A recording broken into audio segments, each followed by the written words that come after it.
based in Africa, dealing with Africans all over the world. It's a topic that continues to come up and something that I wanted to speak about because it's very, very relevant to the work that I do. And it ties in very, very well with the work that we do at Carri Wealth and the reason why we do the work that we do at Carri Wealth. So as much as this is coming out of my home country of Malawi, the issue of the loss of value of currencies is taking place across the entire African continent for different reasons, but universal across Africa. So the first thing that I wanted to start with was discussing, what does offshore mean? I've said I work for Carrick Wealth Management. We're a financial advisory firm, a wealth management firm specializing in offshore financial advice. But what does offshore mean? We have offices across the African continent. We have 5 offices in South Africa. We have offices in Malawi, Zambia, Botswana, Zimbabwe, Mauritius, and we're in the process of opening a new office in Namibia. So why are we advising people all over the world and in Africa on how they can invest offshore, and what does offshore mean? When we speak about offshore and the offshore financial solutions we put in front of our clients in order for them to preserve their wealth, we are speaking about financial solutions that meet 3 criteria. Number 1, financial solutions that are held in a hard currency, a strong currency, dollar, pound, euro, Swiss francs. Number 2, the financial solutions we put in front of our clients must be in a hard currency in safe, secure jurisdictions. And number 3, the financial solutions in hard currency in safe, secure jurisdictions that we put in front of our clients must be structured in a tax efficient or tax mitigating way to protect our clients. Now, the significance of that is something that will become more and more clear as we go through the presentation and we go through the webinar, but it's very, very important to start by defining and clearly stating what exactly it is that offshore means. Let's speak about devaluation. Britannica Dictionary defines devaluation as being currency devaluation is an economic policy by a country's government to weaken the value of the currency. Simple and straightforward. And I think, and as I mentioned it in my video on LinkedIn leading up to this webinar, there are certain words and certain things that get thrown around, and it can become almost complicated jargon, right? So let's not make it very, very complicated, and let's just look at the key words in this definition. Policy by a country's government to weaken the value of its currency. Simple and straight, right? So what it means is whether you are joining this webinar from Zambia or from Malawi or from South Africa or from Egypt or if you are a Malawian that is living in China or the United Kingdom, when there is a devaluation in the value of the currency in your country, it means that that currency has weakened against international currencies. So that then leads to the African condition. But it also leads to a wider question to say, okay, what does it practically mean for me? It practically means that wherever it is that you're sitting, whether you are an African sitting in Africa as I am, or you are an African outside of Africa thinking about this, it means that your cash, your money, your wealth back home has lost value. This is happening across Africa. You can see from these headlines, Malawi, Zambia, Kenya, Ghana, Nigeria, Uganda, this is happening across the board. So another question you might ask is, okay, well then, so what? If I live in Malawi, the price of the value of my kwacha has gone down against the dollar.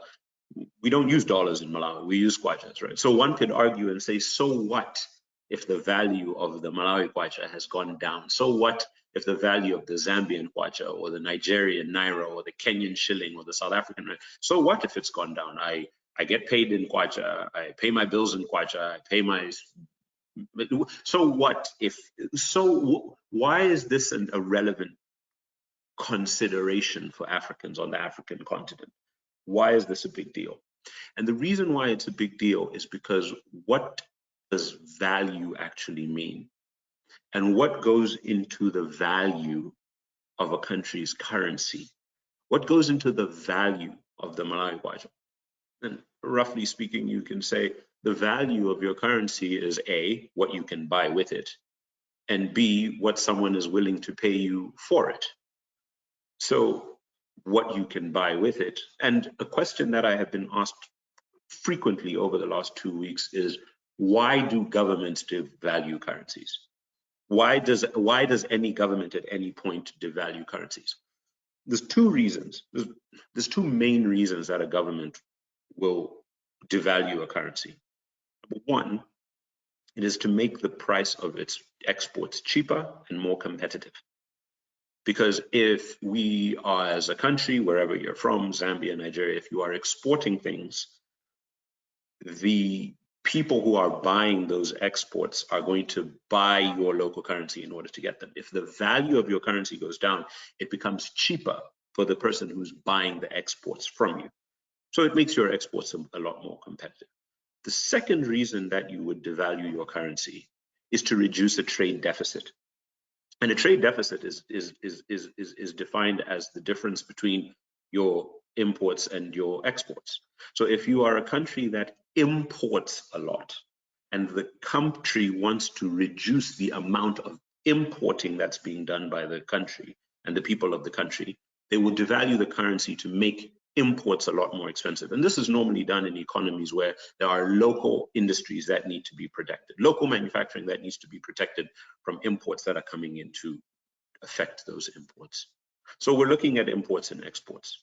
So, okay, fine. That seems to be on a macro level, but you can say, Twape, what does this mean to me as an individual? I'm on this webinar.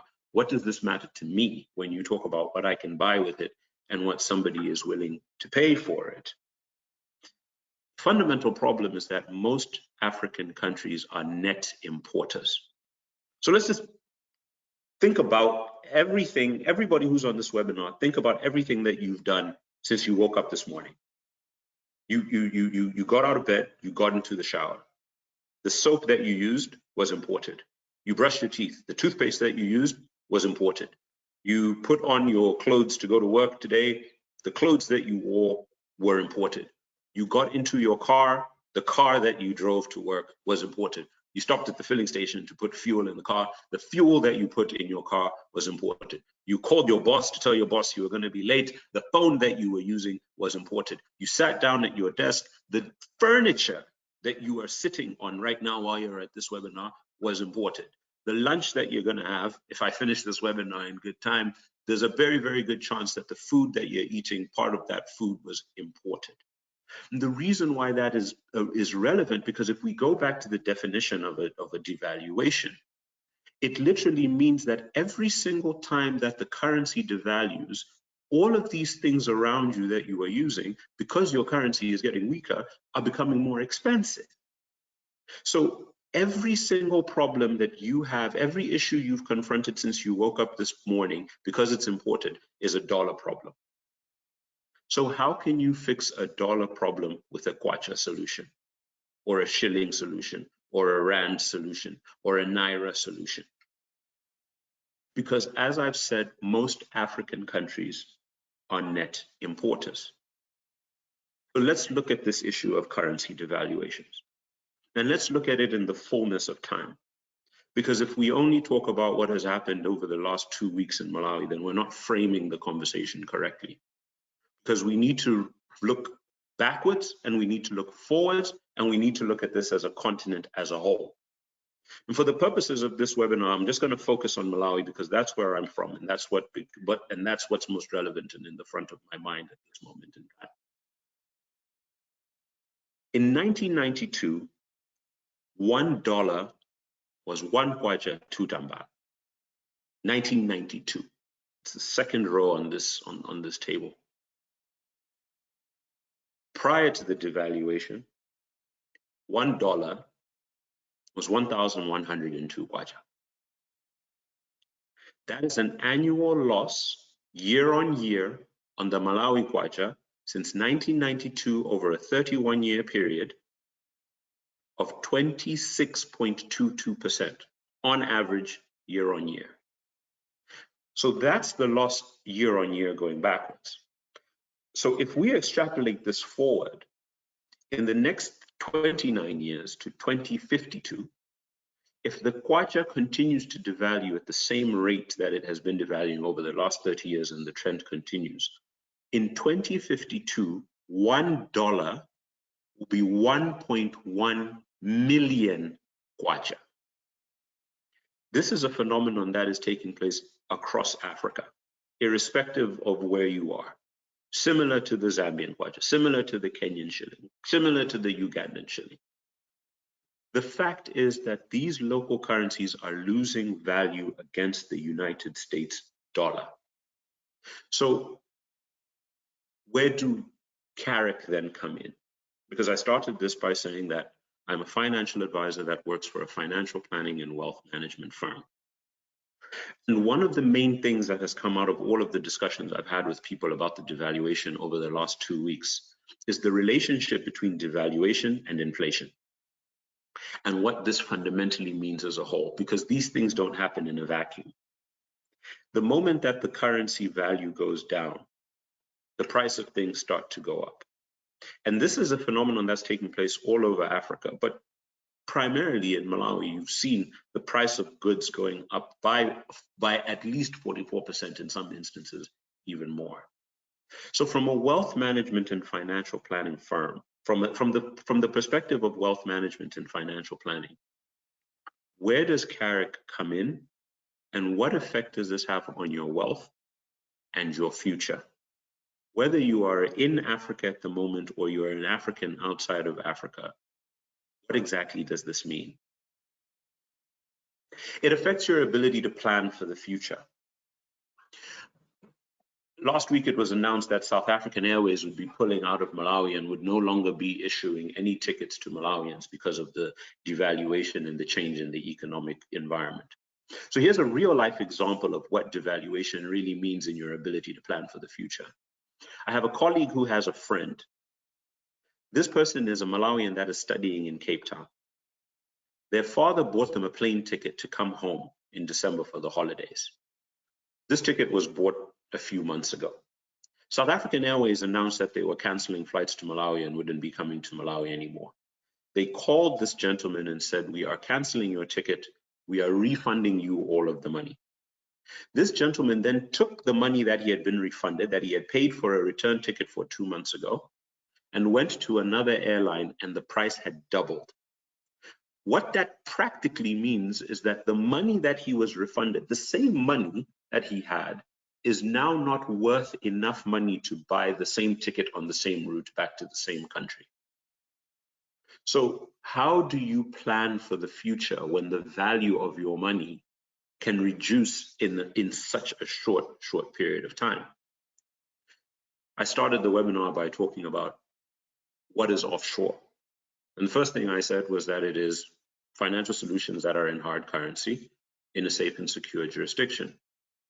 So because this gentleman bought the plane ticket in Malawi kwacha and now needed twice the amount of Malawi kwacha, if this gentleman had bought that plane ticket in dollars and had been refunded the dollars, and the dollar amount for the price of the ticket hadn't changed, it was the kwacha amount, he still would have been able to buy the same plane ticket because the kwacha amount that had changed would not have been relevant to him. Similarly,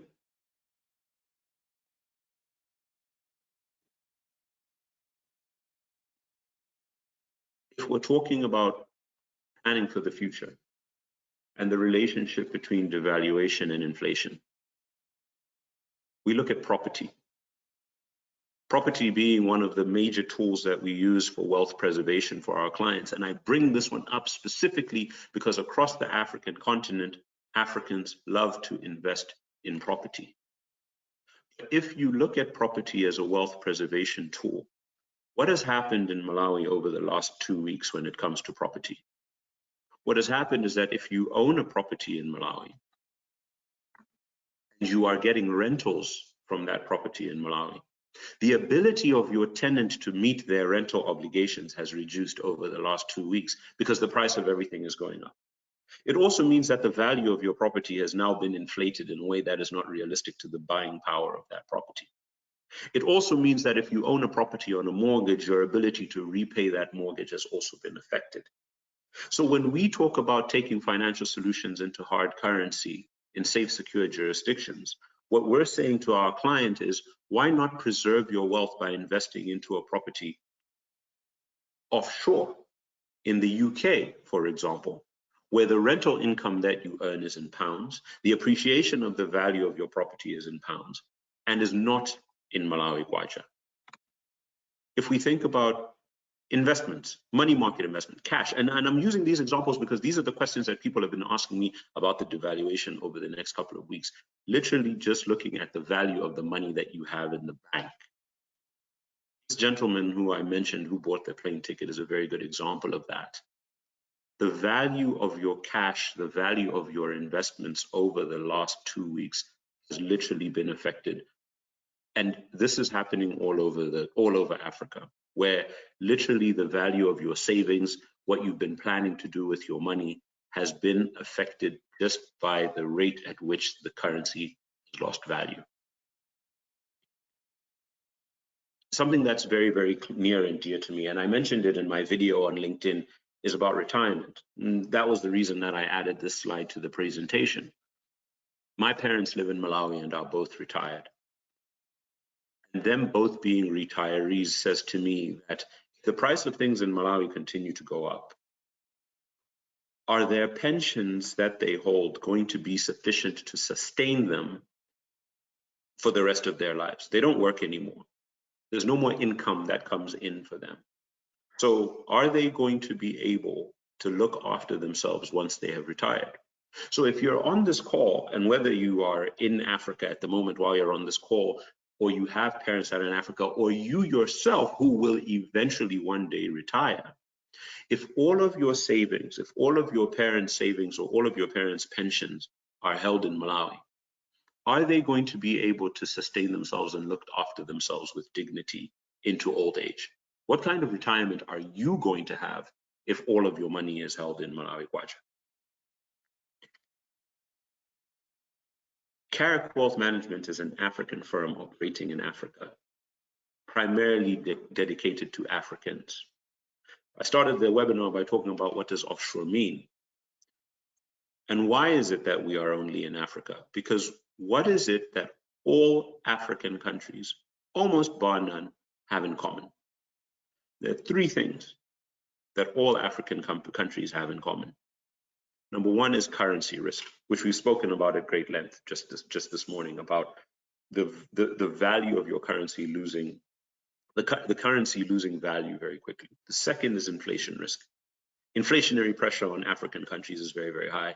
And the third thing is that almost every single African country inherently carries with it an element of political risk.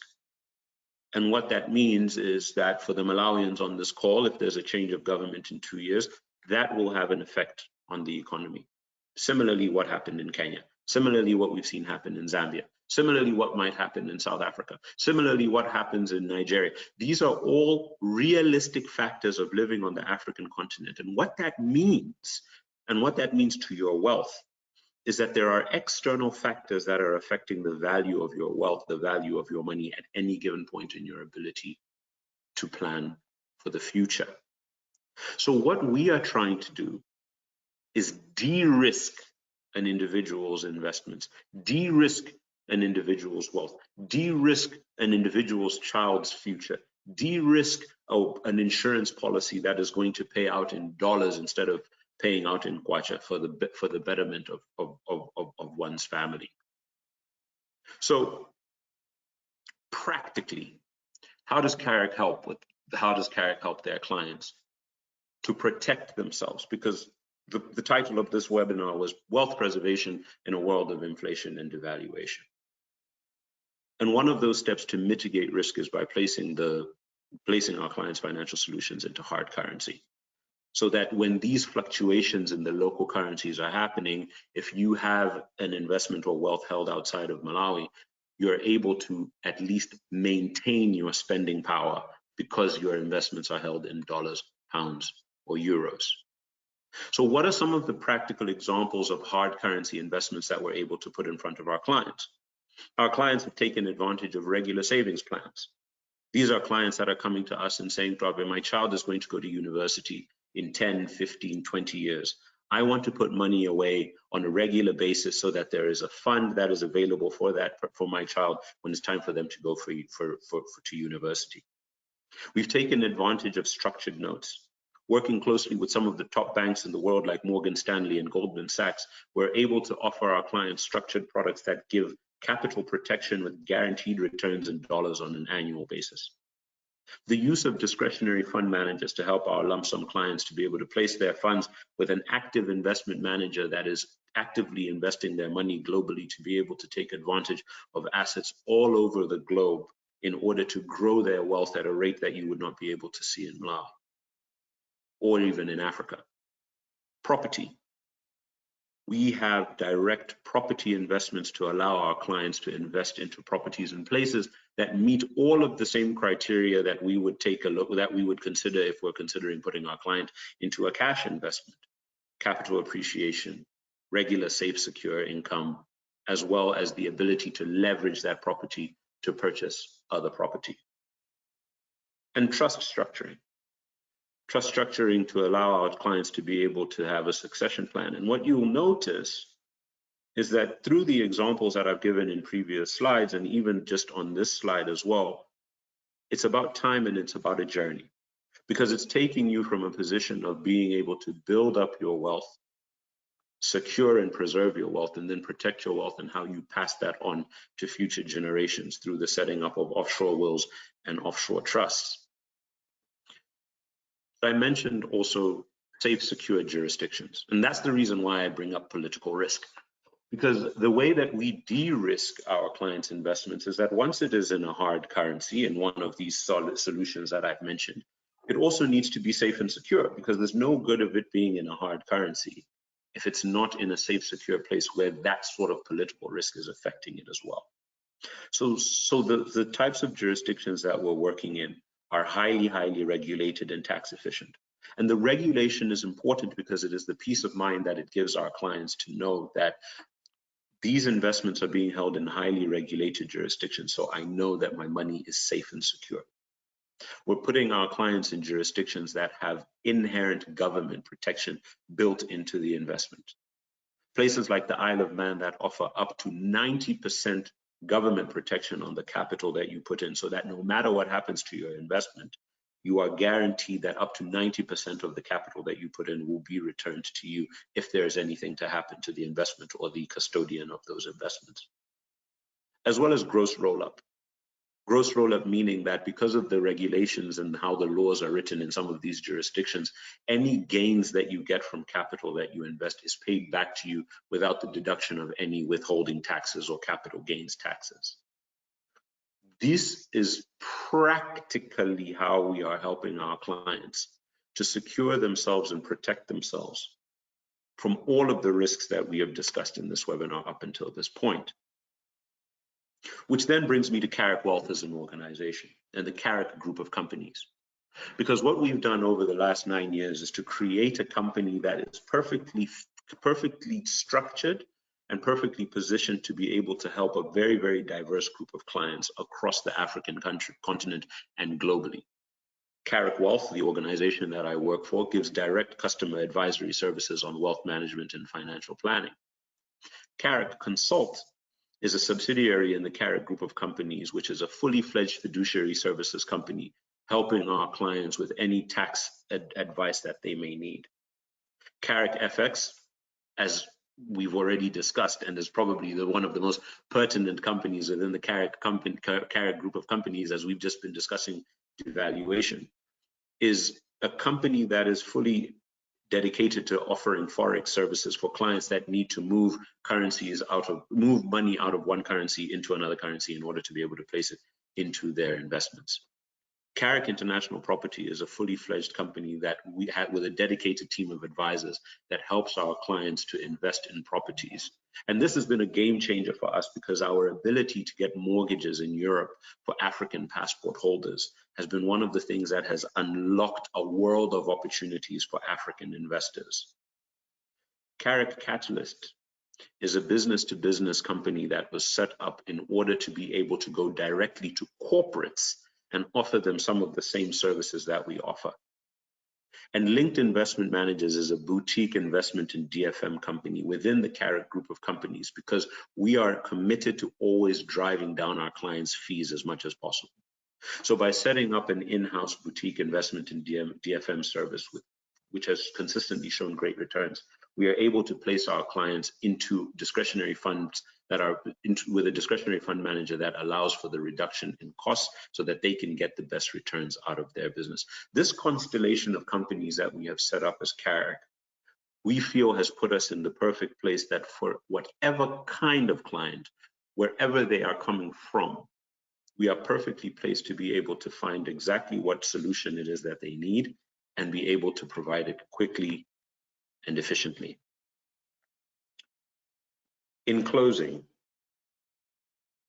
the reason that I did this webinar today, when all over Africa, I'm speaking with my clients, I'm speaking to different people, diversification represents protection. I posted it on my LinkedIn the other day that I was speaking to a Kenyan businessman. And I think that's the anecdote that I want to close this on, because it shows the actual scale of what a lack of diversity can do or not having protection can do. A Kenyan businessman with a business in Malawi, operating in Malawi, getting income in Malawi. As an international business, when they look at their balances in Malawi kwacha, they convert it into dollars. Overnight, they saw $1 million equivalent of value disappear from their profit and loss statement overnight. The kwacha amount is still the same in the bank account, but the amount of dollars that they could buy, $1 million, vanished off of a company's P&L statement overnight. That's a big corporate, that's a big organization, but for individuals like yourself and I, who need to plan for children's university, children's primary school education, plan for our own futures and how we're going to pay for master's degrees for ourselves and for our loved ones. For those of us who need to plan for having more children, how we're going to be able to pay for diapers and clothes, how we're going to be able to build new homes, how we're going to be able to look after our loved ones. In the event that we were to pass away, how will our loved ones be looked after? This same loss of value is happening on our own personal balance sheets and personal profit and loss statements. And it is the reason why I am very, very passionate about speaking to Africans wherever they are in the world. Both those on the African continent and those that are in the diaspora. Because Malawians and Africans in general that are living in the diaspora, that are taking all of their wealth that's being accumulated and sending it back to Africa, also need to be made aware of the challenges that are there. In closing, Carrick Wealth Management is perfectly placed to help any of our clients to best protect themselves by accessing offshore financial solutions. Because diversification, in this case, for those of us living on the continent of Africa, represents protection. So for anybody who is on this call who would be interested in getting a little bit more in-depth information, I would strongly, strongly ask you to take down my details and contact me directly to set up a meeting to speak more about your personal circumstances and how myself and the team at Carrick Wealth can help you in your personal capacity to structure and restructure your personal portfolios in a way that protects you and diversifies you. I would like to now welcome any questions. I think we can spend a few minutes dealing with any questions that there may be from the webinar, from anything that I've said, anything that I've done. I think if we if we can go through a few questions, if there are any, and then we can close this session.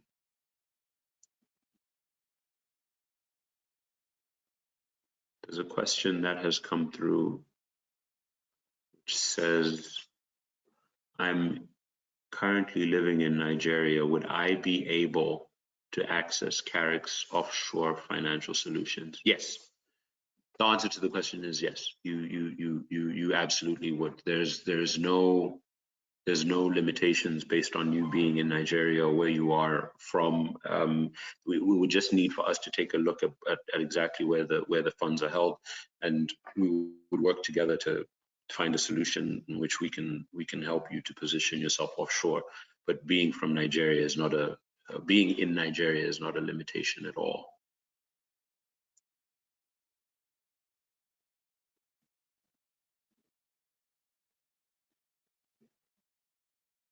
There's another question that's come in about what is the process of getting started. Well, the process of getting started with Carrick, as I've said, is just for you to take down my details. We would set up a one-on-one meeting, between us. Every investment that we put in front of our clients is completely bespoke and tailor-made to the individual. So once we go through that process, I'd be able to talk you through exactly what you would need. We would be able to figure out exactly what kind of investment you want, and then from there, be able to go through the rest of the process. There's a question that's come in. How long does liquidation take for most asset classes of a disinvestment, if a disinvestment is to be done? That absolutely depends on the asset class. That can take anywhere between 48 hours to 3 weeks, depending on how the investment is structured, what the investment is structured in. But that would absolutely just be on a case by case basis. I can't answer that with a blanket answer. What would be the minimum amount? What would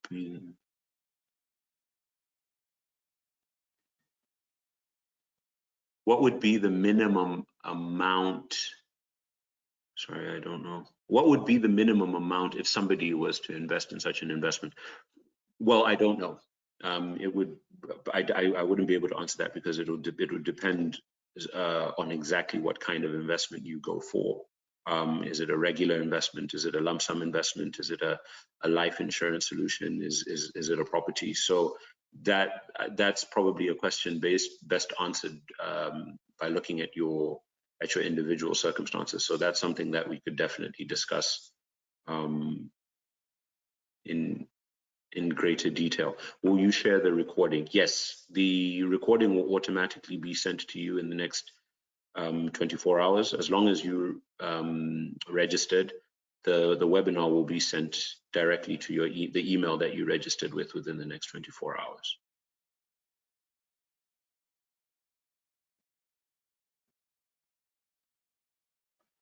Don't know, I can't see any more. What are the requirements to get started, e.g. ID, passport? All of the organizations that we work with are fully regulated organizations, which means that they have the same FICA and anti-money laundering requirements that most large financial services operations require. So proof of address, proof of ID, source of funds and source of wealth are standard documents, but depending on the complexity of the application and the type of investment, there may be more things that are required. But again, it depends on the individual and it's taken on a case-by-case basis. Will Carrick open in Mozambique? I don't know. I think the answer to that question is probably slightly above my pay grade, but a very, very important factor to consider, and that's actually a very, very great question, is that we are, through our Mauritius office, which I sit in, able to help our clients and advise our clients legally in the countries that we don't have offices in. So as I've mentioned, we have offices in South Africa, Zambia, Malawi, Botswana, Zimbabwe, and Namibia. But we do have clients in Mozambique, and we are able to give advice to clients in Mozambique through our office in Mauritius, because our Mauritius office has a global license where we can advise clients in any country, anywhere in the world where we don't have offices. So I don't know whether we will be opening offices in Mozambique right away, but I do know that we are able to help anybody that is in Mozambique through our office in Mauritius that I sit in. Okay, I think the last question here is, how soon are you available for a one-on-one session? I'm available right away. Please take my number, take my email address, and we can set up something before the end of the week, and we can take it from there.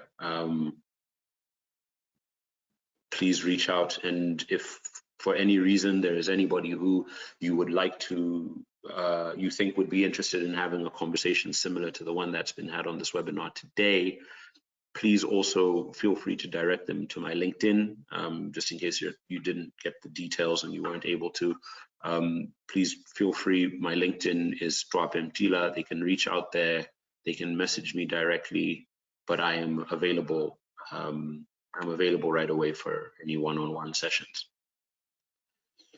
Okay, I think that deals with all of the questions. Again, to everybody on the call, thank you so much for your time today.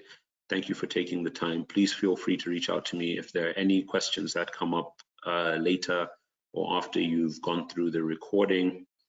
I'll be happy to answer those. Thank you so much. Have a lovely day. Goodbye.